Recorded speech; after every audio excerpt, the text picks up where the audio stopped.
All right, and welcome back to another episode of Who's Lifting Today. First of all, Happy New Year. Hope you enjoyed the holidays, got some time off, got a little bit of relaxation.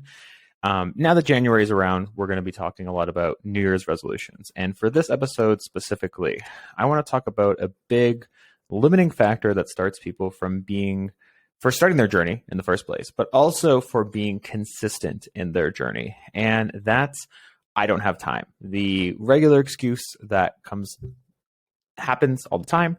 And first of all, this is understandable because your life is not fitness, and that's okay. You have young kids, you have a business or a job or a family, and you have other things going on other than your fitness journey. So I don't think anyone should make you feel guilty for not having a lot of time for fitness. But at the same time, we also want to find a way to include fitness in your life, whether you are busy or not, because there's two things that I've kind of noticed. And I think this is what stops a lot of people from becoming really the strongest, most confident, most empowered lifter that they could be. And the first one is you have other things going on, which is very understandable. And the second thing is that when things get crazy, which let's be honest, like it happens, it's going to happen multiple times every year for the rest of your life.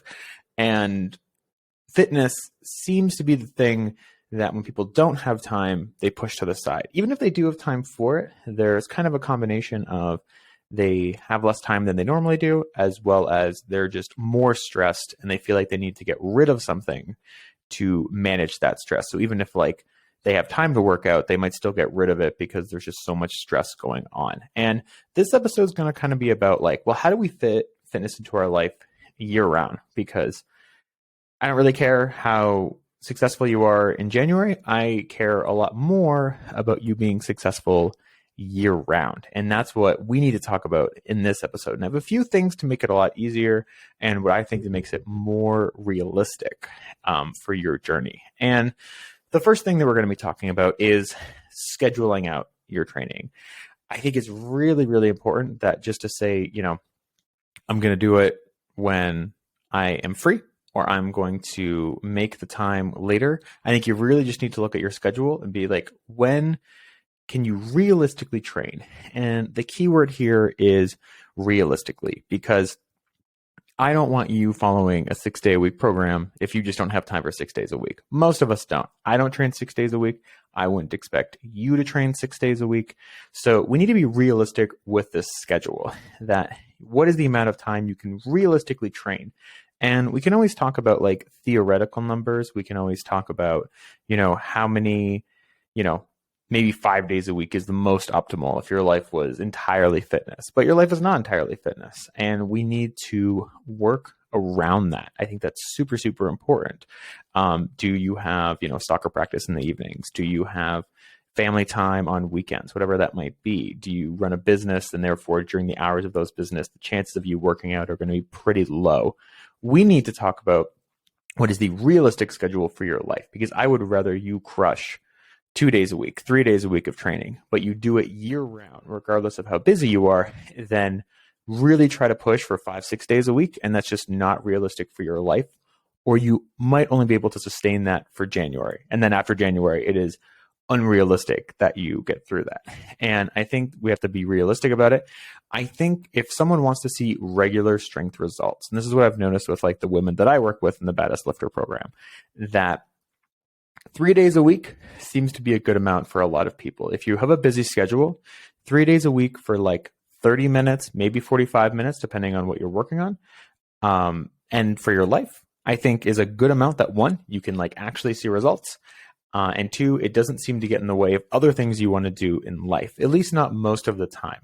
And when I say schedule it out, I think the important thing is it doesn't mean you can't ever waver from this schedule. And I think actually a beneficial thing to do is to have like a backup time.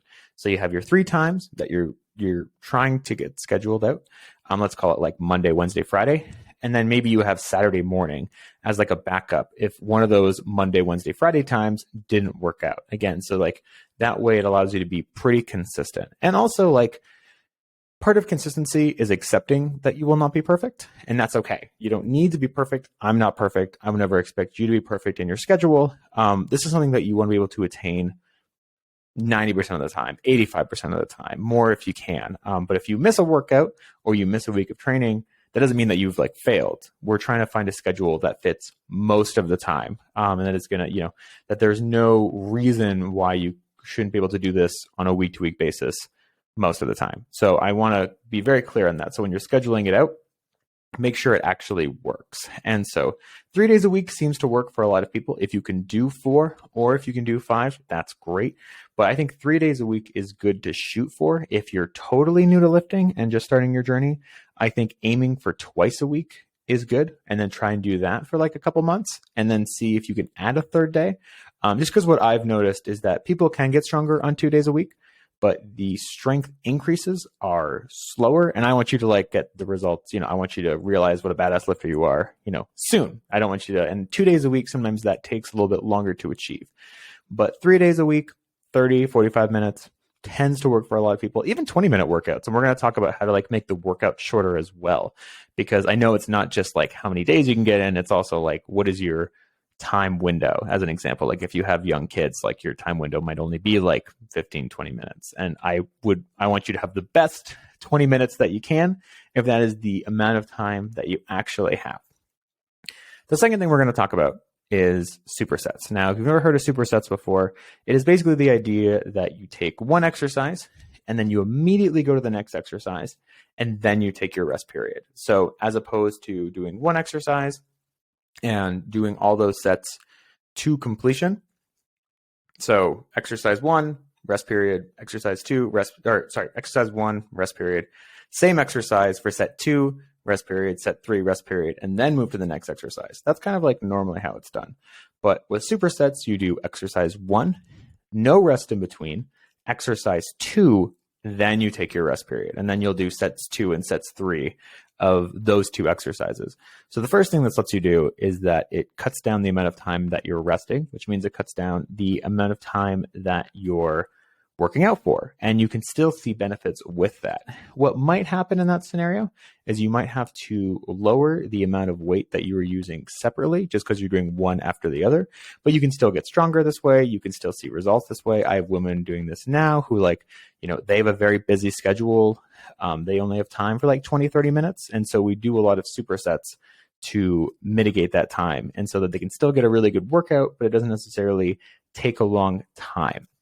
And that's what I would say. Now, the one thing I'll say about this is like, how many exercises can you combine? Because I know that there's other fitness classes and that there's other things that will do like 4, 5, 6 exercises in a row like this. That's not what I'm looking for. That's more like circuit training, which is more about like aerobic capacity than it is about strength. And we want to make you stronger. So I would say 2 is what I would encourage for decreasing time.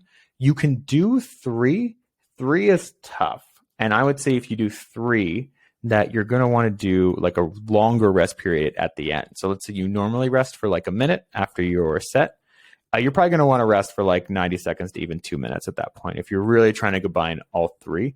If you don't do that, chances are those second and third exercises, especially in those later sets, are probably going to suffer. And I think that's the thing that we're going to be looking towards.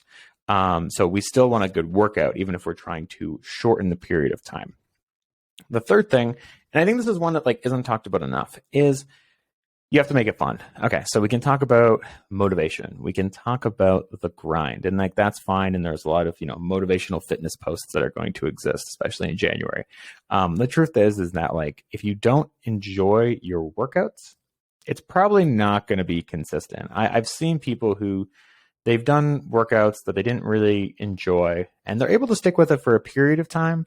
But if you don't like it, any level of excuse not to do it becomes very viable. And I think like that's a big problem, because if you don't enjoy it, you're not going to stick with it, and therefore you're not going to see the results you want to see. And again, I don't want you to like, use all the discipline you have to crush January. I don't really care how January goes. Like I want you to really get the results that you're looking for. And if you want to become a strong, badass lifter, that is going to be your ability to strength train year round. And that way you can keep improving and keep seeing the results that you want to see. So I want to be like very clear on that. So making it fun, making it enjoyable is going to matter, and being consistent with training and making time for training. Because if you're having a stressful day and you don't have a lot of time already, are you going to add a 30 to 45-minute workout that you don't even want to do? Probably not. That's probably going to go to the side. You're too stressed for that. You don't want to enjoy that. But what if that was something you looked forward to? Now it's something that's way more realistic to, add that extra 30 minutes of work to your life, because it's going to be something that de-stresses you, or making time for yourself, or seeing results you want to see while like you're busy helping out other people or helping your young kids, or you had a long day with your job or your business and you just want something to de-stress.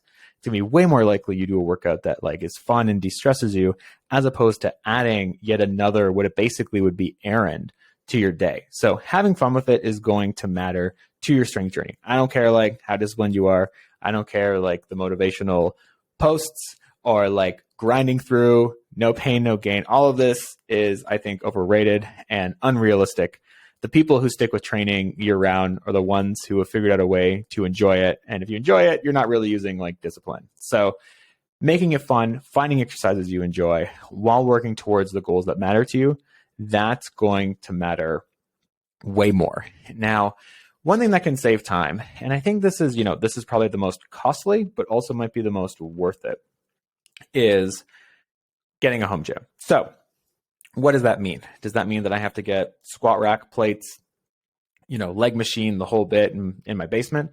Depending on your goals, yes. But for a lot of people, especially if you're just getting new into strength training, it might be something you want at some point. But really, if you're just trying to like get stronger, getting something like adjustable dumbbell sets, get something like pull-up assistance bands, those are going to be things that, one, are like more cost effective. They take up less space and you can still see strength results with. Now, why the home gym is such like a good time saver is you don't have the drive there and back. So your 30-minute workout doesn't become a 1-hour thing because you had to drive there and back. It's easier to schedule if the weather's bad or if something's going on. It's easier to find a 30-minute window while you're already home than a 30-minute window at the gym. How do we like schedule that into our day if we're already really busy? So now you can still go to the gym if you want to. I think gyms are great. I love gyms. I think they're awesome. I personally have decided to buy a home gym for convenience reasons, as well as it makes it easier for me to show examples of videos to my clients and things like that. So I have like other reasons other than like my own fitness journey. But for yourself, I think, it's a good time saver if you have the time. A lot of home gym equipment has become more affordable, I think, largely due to the pandemic forcing people to train at home. So I think there's been a lot more options that have existed. Like adjustable dumbbell sets used to be like $800, $1,000, and there's still some that are. But a lot of them now, I've seen a lot that are like $300, $200, and those are like pretty good sets that would work for like most people.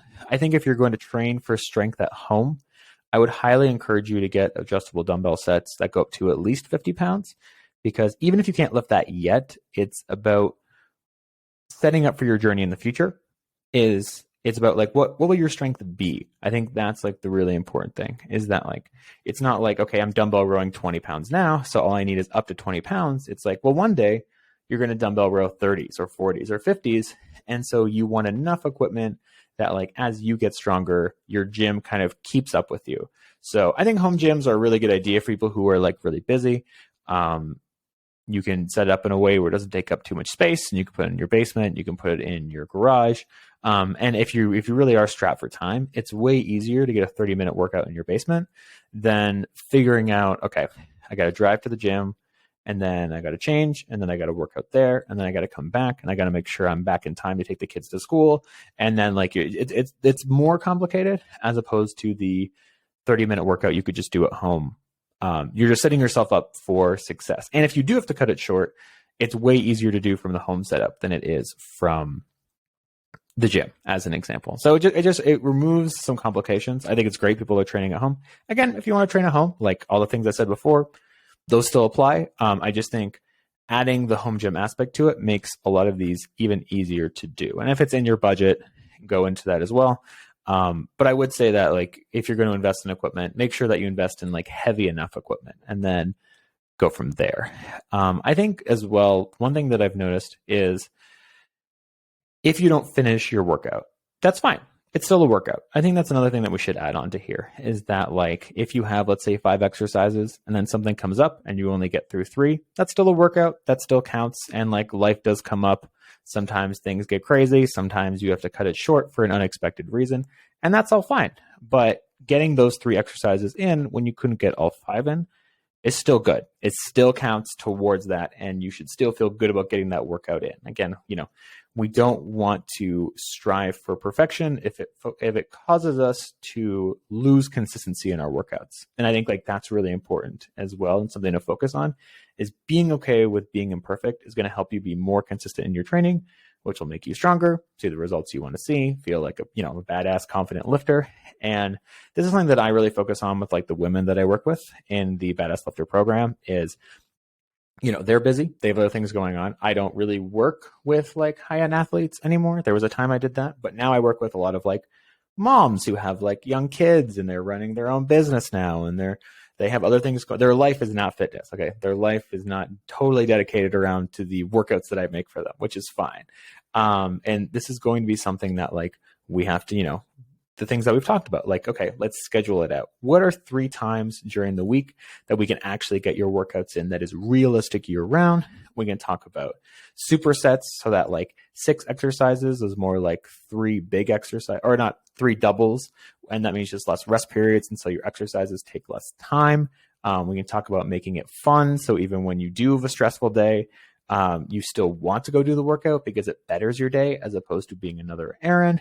And looking into some home gym options, especially if you have the space, if you have the funds for it, I highly encourage you. And I have episodes previously about like what equipment is worth buying and what's not, because I know that's been a really big topic, especially with so many people training at home now. So I encourage you to kind of look through that, especially if you don't have a lot of time. If you have the weights at home, it just makes it that much easier to do. So let me know what your thoughts are. Let me know if this helps you get more time into your day, get some more training into your life, because again, I understand that you are busy. Maybe this is why you're listening to podcasts, because you're busy. So you can do other things at the same time. That's totally fine. But let's talk about how do we get more training in your life while also being realistic that there are other things going on and making sure you become the badass lifter you want to be, despite being busy. As always, thanks for listening to another episode of Who's Lifting Today.